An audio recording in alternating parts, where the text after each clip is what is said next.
Hi, welcome back to another episode of Coldstream Rod Shop. I'm Derek Fraser. Would like to introduce you to our third project. This is a 1973 MG Midget that we brought back from Ontario, my wife's uncle, probably 5 years ago. We've been picking away at it, but decided this year it's time to get it on the road. We did a little bit of work to it last year. We kind of drove it up and down the road a few times and noticed a few issues. One of which it kind of would dart to the left or to the right a little bit, which kind of indicated to me that the wheels were towing out. So I did a little bit of research on the internet. There's all kinds of stuff on YouTube and on the internet about these little things. With this particular car, it's got a weird setup for the front end.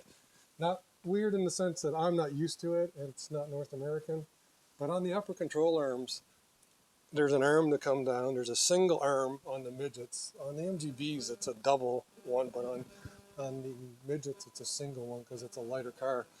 But there's two bushings right here and here. One thing that happens, as I found out, is that these bushings wear. So you can see how it's much thinner on this side than that side. So we ordered up some urethane bushings. So that's what's going in there. There's a kit you can buy off eBay for it. So I replaced those, and then at the same time I noticed the other side was much lower than this one, so I replaced the coil springs. It's kind of neat the way that these drop out, because there's basically a plate underneath holding the spring, and what you do is you take two of the bolts out and replace it with two long threads like this, take the short ones out, and then basically drop the plate down and the reverse to put the spring back up inside. So started that yesterday when the weather was bad, because my plan had been to sandblast the 32 Ford pickup, but the weather wasn't cooperating, so I started on this project yesterday. So I've got both bushings replaced, I've got the springs into it. Another thing we did to the Midget, it had SU carburetors on it.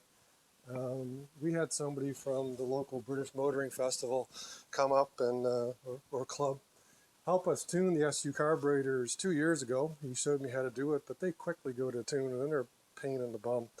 So we went on and we bought a Weber carburetor kit and put that on it, and it is just like starting a lawnmower now.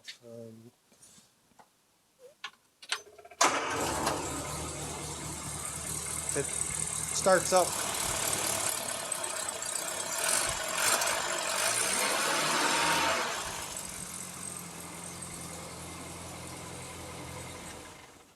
It starts up just slick as anything compared to the SUs.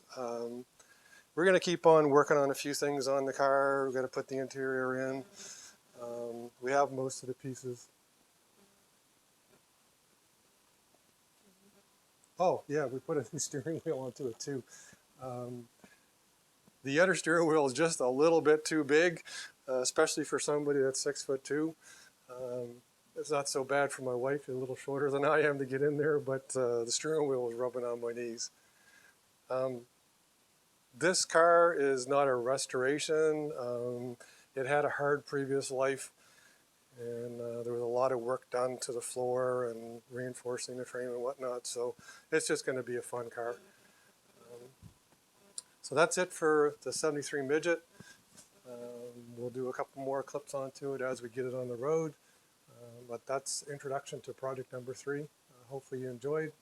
Please like, share, subscribe, send any questions. Have a good day. Take care.